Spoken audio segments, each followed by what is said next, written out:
será o ano da revisão, onde a proposta será investir um pouco de tempo para observarmos a nossa vida, darmos sequência e investirmos naquilo que estamos entendendo, que está nos fazendo prosperar, está nos mantendo no caminho de Deus e removendo da nossa vida, retirando aquilo que tem sido tóxico, nocivo, aquilo que tem destruído a nossa casa, a nossa família, as nossas finanças, a nossa saúde. Mas aquilo que precede uma transformação é a percepção.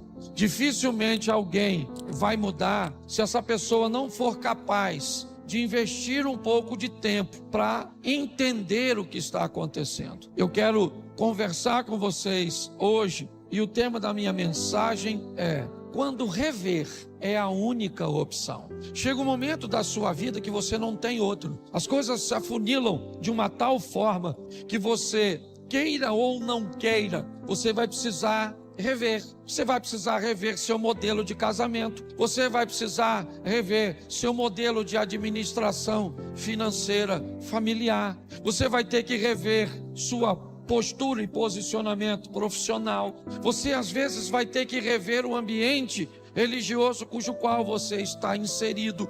Às vezes, é a grande história do patinho feio. Ele nasce numa família de patos, porém ele não é um pato, ele é um cisne. E por ser um cisne, ele é visto aos olhos dos patos. E todas as vezes que os patos olham para o cisne, ele vê uma diferença. Ele não é como os demais. E por não ser como os demais, ele é considerado feio. Essa é a história do patinho feio. É uma história de preconceito. E enquanto ele não percebe, ele sofre. Por mais cuidado que a pata tenha com ele, por mais cuidado que ela tente oferecer e segurança, ele sempre está chorando na história. Por quê? Porque ele nunca percebeu que havia algo diferente. E agora ele se depara com alguns cisnes nadando no lago. E ele chega à conclusão que ele não é um pato. Ou seja, ele está no lugar errado. É importante você e eu entendermos e revermos para descobrir: estamos na igreja certa? Será que realmente essa é a igreja para você congregar e caminhar? Ou será que as paredes escuras, os telões de LED, as luzes, o modelo cujo qual nós oferecemos para que as pessoas cultuem, causa mais confusão do que desejo de adoração? Isso não significa que você está errado. Isso não significa que a igreja está errada. Significa apenas que alguém está no lugar errado. Então, nós vamos investir um pouco de tempo. Eu estava conversando com amigos, ele me disse: Cláudio, você é louco. Enquanto todo mundo está fazendo a semana da virada, você traz um tema chamado revisão? Eu falei: é exatamente isso. A proposta é revermos. Então hoje eu vou usar um texto do Novo Testamento, mas vou falar uma história do Velho Testamento. João 15:5. Eu sou a videira, vocês são os ramos. Quem permanece em mim e eu nele, esse dá muito fruto. Porque sem mim vocês não podem fazer nada. Me parece que Jesus está usando de uma clareza extraordinária a conversar com seus discípulos. Ele está dizendo: eu sou a fonte, eu sou a videira. Por mais que vocês sejam produtivos, por mais que os frutos nasçam nos galhos, é importante que vocês entendam que os galhos só estão vivos porque são alimentados pela planta, pela videira em si. Então ele diz: eu sou a videira e vocês são apenas os ramos que conseguem produzir e que estão ligados em mim. Aquele que está em mim e eu estou nele, tá certo? Ele diz: esse sim, ele vai se tornar muito produtivo. Mas aí Jesus termina essa frase dizendo: porque sem mim vocês não poderão fazer nada. Me parece que Jesus está tentando mostrar que se nós queremos obter êxito, precisamos entender que para vencermos precisamos dele. Algumas pessoas encaram isso de uma forma um pouquinho confusa, porque acham que as pessoas que estão fora da igreja, elas estão, né, fora de Cristo. Bom, me parece que isso não é verdade. Como criaturas, estamos todos em Cristo. Tudo foi feito por Ele, sem Ele nada do que foi feito se fez. Ele é o princípio, Ele é o fim. É assim que funciona. Até as pessoas que você não vê na igreja, até as pessoas que você vê prosperando ou aparentemente ganhando o mundo com a proposta de perder a alma, essas pessoas não poderiam fazer o que fazem se não fosse Jesus. Ele é antes de tudo e Ele é depois de tudo. É importante nós entendermos isso. Quando ele diz que ninguém pode fazer nada sem ele, ele não está falando só para os crentes. É uma mensagem universal, porque se temos o sopro de vida, se estamos vivos, é graças a ele. Essa é a grande verdade. Então, nós vamos olhar e vamos entender que olhar muitas vezes e temos a garantia, a certeza de que ele está conosco, e muito mais simplesmente para que realizemos coisas nesta terra, mas também para que alcancemos através dele o poder da graça que nos fará, vencer o pecado e termos direito à vida eterna. Nós sempre vamos precisar estar passando por um momento de revisão. Eu quero ver com vocês rapidinho a história de Josué, quando ele começa a assumir a frente do governo daquele povo. Vamos dar uma olhadinha rapidinho nisso. O povo é um povo aparentemente nômade, um povo que vem conquistando, é verdade, mas que tem o seu destino Canaã. Assim que Moisés sai de cena, Josué assume, ele atravessa o Jordão, o que não era, apesar de ser um ato milagroso, atravessar o Jordão, eu não sei se pessoas precisariam de fato daquele milagre, quer naquela época, quer hoje. O Jordão era um rio que não era muito largo para se atravessar. Eles não teriam tanta dificuldade de encontrar um ponto favorável para atravessar o Jordão. Nós não estamos falando do Mar Vermelho. O Jordão era um rio, é um rio estreito, pequeno, grande extensão, mas eu estou dizendo de uma margem a outra, ele nunca foi tão grande. Talvez você imagine o Jordão como o Amazonas, mas não é assim. Ele é bem pequeno. Hoje, por exemplo, grande parte dele não tem 20 metros de uma margem a outra. O milagre está, nessa ocasião, a água parar para que o povo passe a pé enxuto. É só isso. Por quê? Porque Deus está querendo mostrar ao povo que ele é com Josué. Josué está afirmando o seu ministério. É só isso. O primeiro grande obstáculo de verdade é Jericó, que é um ambiente onde aquele povo não está muito seguro de que vai obter vitória. Por quê? Porque eles não têm mais o grande estadista Moisés. Agora Josué está à frente. De forma milagrosa, é verdade. Os muros caem e Josué consegue a vitória, criando 3 forças poderosíssimas: a força da fé, a força da obediência e a força do combate. Jericó é vencida, suas muralhas caem, eles obtêm êxito sobre uma cidade poderosíssima. Primeiro, porque eles estão firmando sua fé. Segundo, porque eles estão obedientes numa estratégia louca de oferecer ao inimigo voltas e depois retornar ao ponto inicial. E finalmente agora, depois que as muralhas caíram, os homens entraram e tiveram que lutar, provavelmente com a maioria do povo ainda atônito, meio sem noção do que tinha acontecido. As muralhas ruíram, boa parte dos soldados deviam estar lá, e quem não estava, estava à margem, muitos estão feridos, e foi uma batalha extraordinária para uma cidade que parecia intransponível. Mas vamos esperar um pouquinho, porque depois de Jericó, que parece intransponível, vem uma minúscula cidade que parece insignificante. Enquanto eles pensam que não podem vencer Jericó, eles pensam que a cidade de Ai vai ser moleza, vai ser fácil. Para quem venceu Jericó, vai ser fácil. Se nós vencemos algo tão grande, como perderemos uma batalha para uma cidade tão pequena. Eu queria lembrar a você, querido, que cada batalha é única e traz consigo seus desafios. Nunca menospreze as coisas pequenas. É assim que funciona.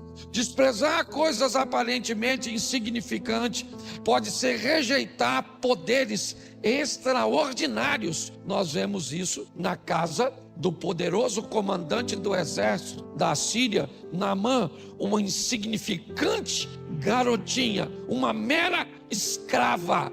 O importante não é quem ela era o que ela carregava, era o que ela trazia consigo. Aquela embalagem tão pequenininha e tão inapropriada trazia consigo um poder que o exército inteiro da Síria não era capaz de resolver: a lepra de seu comandante. Cada batalha traz consigo suas peculiaridades, suas particularidades.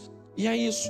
Na verdade, na batalha não importa, segundo o texto que lemos, o tamanho do inimigo. O importante é que só teremos êxito se Deus estiver conosco. Porque se Deus for por nós, quem será? Às vezes nós não lembramos disso.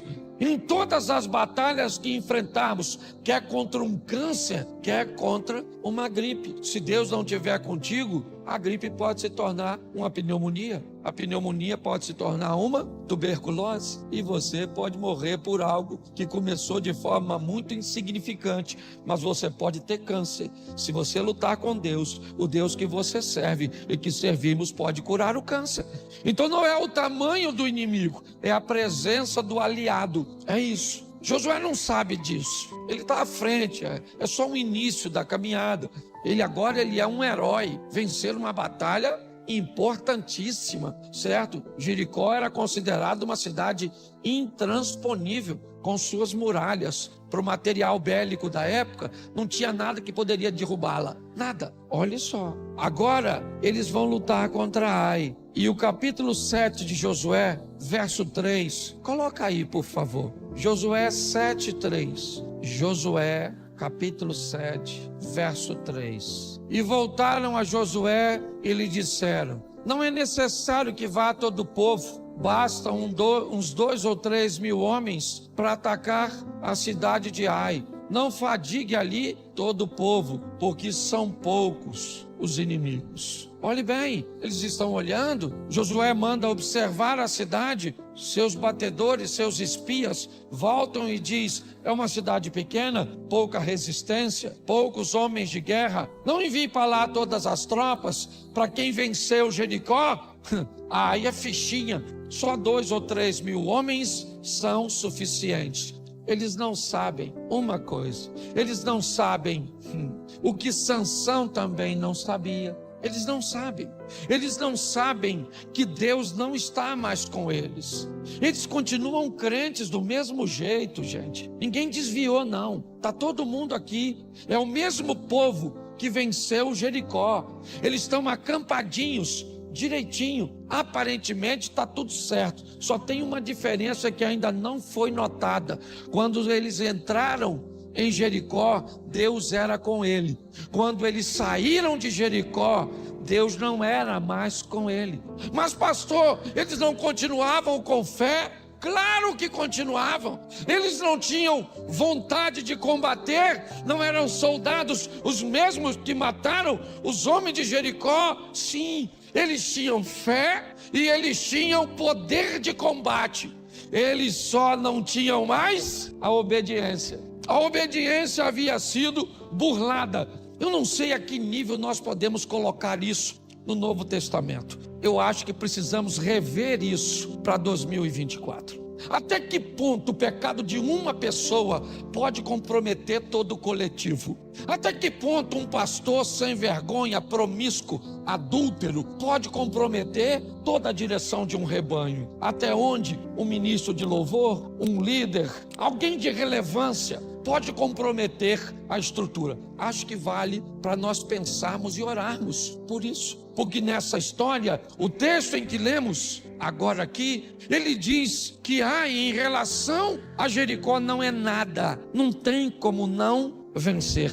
Mas pasme vocês, verso 4: assim apenas uns 3 mil homens do povo foram até lá, os quais fugiram de diante de Ai. Verso 5. Os homens dali mataram os 36 deles, perseguiram os outros do portão da cidade até as pedreiras e os derrotaram na descida, e o coração do povo se derreteu e se tornou como água. Preste atenção. Cadê agora o poder que estava em Jericó? Cadê o poder agora da estratégia de Josué, de seus soldados? Eles não servem de nada. Perderam a batalha para uma cidadezinha pequenininha, foram derrotados. E agora? Agora faz o quê? O que pessoas fazem quando o coração se transforma em água?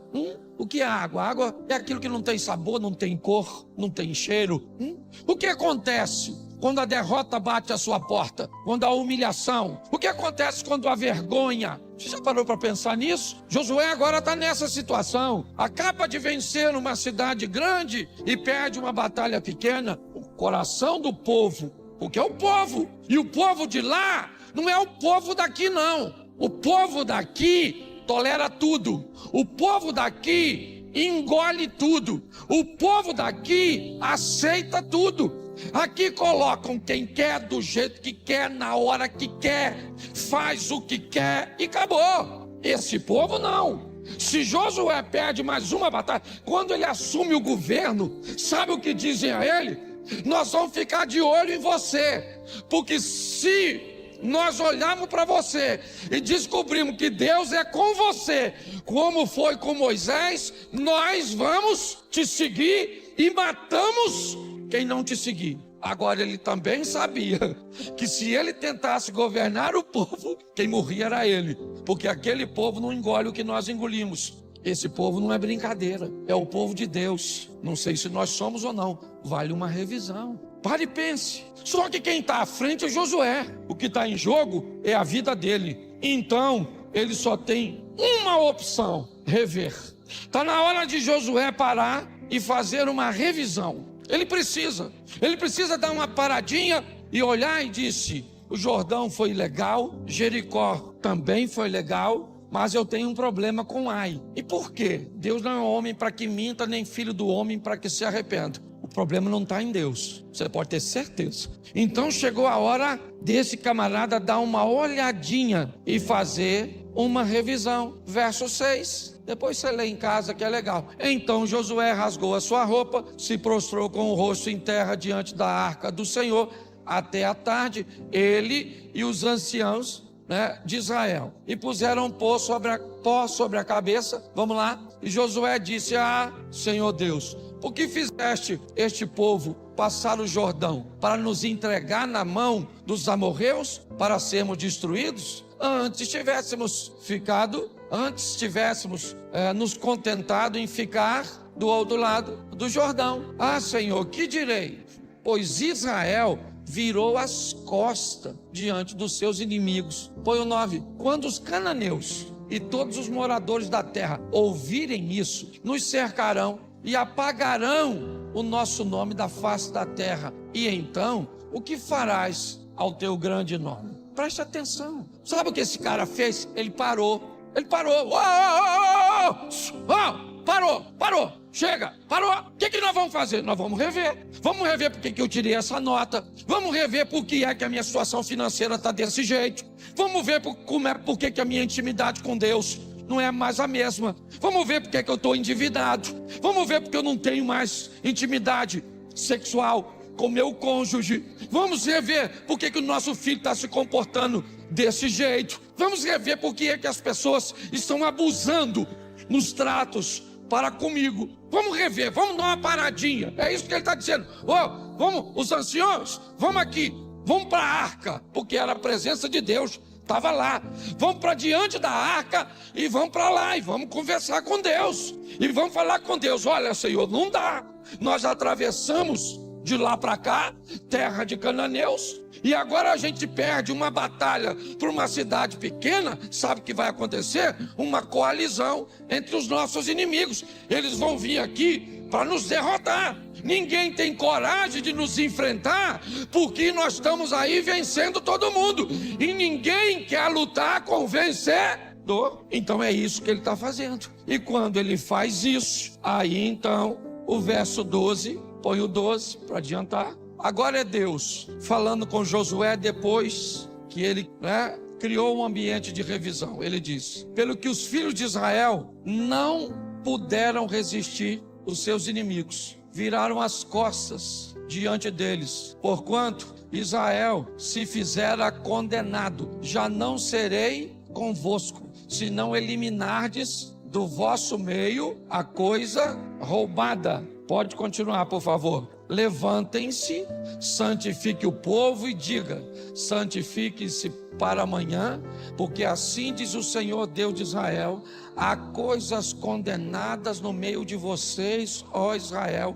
Vocês não poderão resistir aos seus inimigos. Presta atenção, porque não está dizendo o tamanho. Não está dizendo o tamanho. Ele diz: se eu não estiver com vocês, qualquer coisa que vocês enfrentarem é maior do que vocês. Está lá, ó. Vocês não poderão resistir aos seus inimigos enquanto não eliminarem no meio de vocês as coisas condenadas.